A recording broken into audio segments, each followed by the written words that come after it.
In the last lesson, we looked at the while loop, which is one way of performing repetition in Ruby.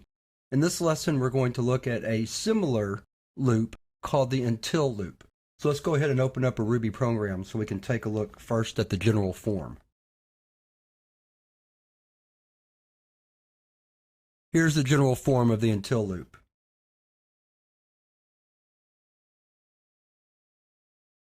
As you can see, it's very similar to the while loop. We have the keyword until, followed by a comparison or a relational expression.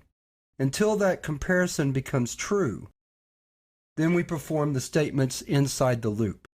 So, just like with a while loop, we're going to have some sort of way of making the comparison become true. And a lot of times, when you're just doing a counting type loop, that'll involve incrementing or decrementing a counting variable. So let's take a look at the two examples from the last lesson and see how we'd write those as an until loop. Let's start with displaying hello world 5 times on the screen.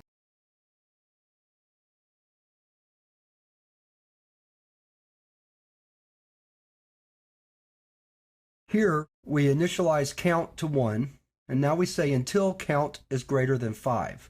So until that becomes true, we're going to write hello world to the screen, and we're going to increment count by 1.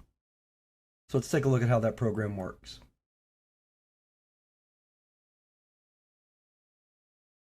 So there you see we get hello world 5 times.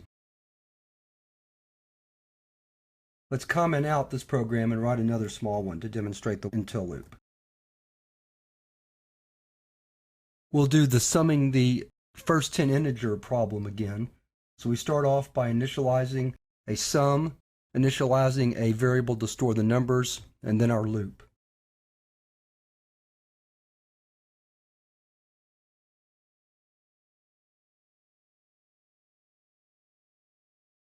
So again, you see the similarities between the while loop and the until loop. The only difference is that our loop runs until number is greater than 10. So while, if you want to use that expression, number is less than 10, then we're going to keep adding sums, and actually until it's less than or equal to 10.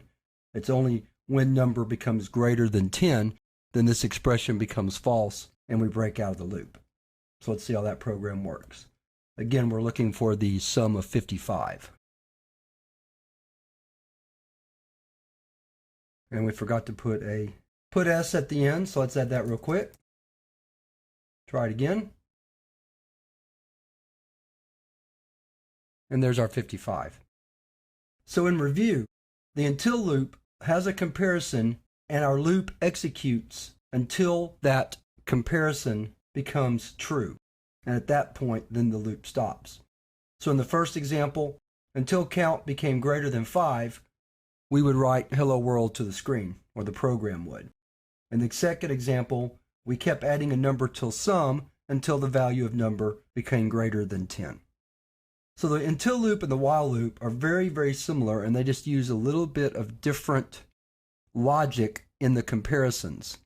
And I would say that the two are equivalent, and a lot of it just depends on what the best way to express the testing condition is will determine which type of loop that you use, because really they're both equivalent in how they work. So there's not like you use until loops when you're trying to do blah, or you use while loops to do yay. A lot of it just depends on the logic and how you initially, a lot of times, think of the problem. So now we'll wrap up this lesson on until loops, and we'll move on to the next lesson where we look at a different type of loop, something called an iterator-based loop.